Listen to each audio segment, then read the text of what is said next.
In front of me is Samsung Galaxy A73, and today I would like to show you how you can switch on or off fast charging on this device. First of all, go into settings. Now you need to scroll down and tap on battery and device care over here.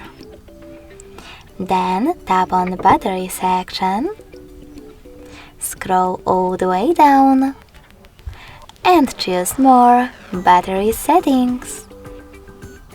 Lastly, tap on this blue sweater next to fast charging, and as you can see, after that fast charging is disabled, but you can always enable it by tapping on the same, now gray one.